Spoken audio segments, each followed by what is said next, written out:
It was a bitterly cold morning in the Arctic Circle. The wind howled over the ice plains, and snow drifted endlessly across the frozen land. Inside a high-tech research base, the Northern Wildlife Rescue Team received a distress signal. Satellite drone picked up abnormal movements near the glacier edge, said Captain Elias, the team leader, pointing at the screen. It looks like a polar bear, barely moving. Dr. Maya, the team's wildlife veterinarian, leaned closer. Her body's twitching. That's not just exhaustion. Something is wrong. They geared up, thick thermal suits, snowmobiles, and a medical sled, and raced into the blizzard. A shocking discovery. When they reached the edge of the melting glacier, they saw her, a massive female polar bear, collapsed in the snow, breathing heavily.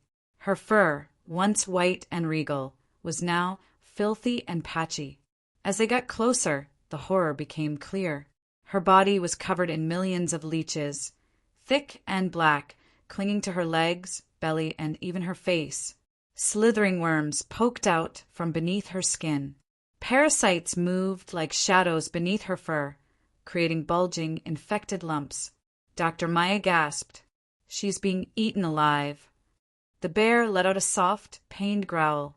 Her eyes were glazed with exhaustion, but a flicker of hope sparked when she saw the team. The rescue begins. We don't have long, Captain Elias said. If the parasites reach her brain or heart, it's over. The team set up a mobile medical tent right on the ice. They sedated the bear gently, then began the delicate process. With heated saline water and soft brushes, they began removing leeches one by one. Some had buried themselves deep into her skin. Dr. Maya used special tweezers, her hand steady despite the shaking cold. Look at these worms, said Lena, the parasite specialist. These aren't normal. They must have come from contaminated meltwater. As hours passed, they scraped, cleaned, and treated the wounds. Buckets filled with squirming parasites were sealed and labeled for study. Fighting for her life. Suddenly, the bear's vitals dropped. She's crashing, shouted Maya. The heart monitor beeped erratically. Frostbite had set into her paws. A blood infection was spreading. They worked quickly. Antibiotics injected, wounds bandaged, for fluids pumped. Elias wiped sweat from his brow. We're not losing her now. They wrapped her in thermal blankets and applied antifungal creams, constantly checking her temperature and pulse. For 10 hours straight, the rescue team fought alongside the silent queen of the Arctic, the awakening. At dawn, the blizzard faded. Inside the warm tent, the polar bear stirred. She opened her eyes. Slowly, she lifted her massive head, sniffed the air, and looked at her rescuers. Her body was weak, bandaged, and shaved in places, but the parasites were gone.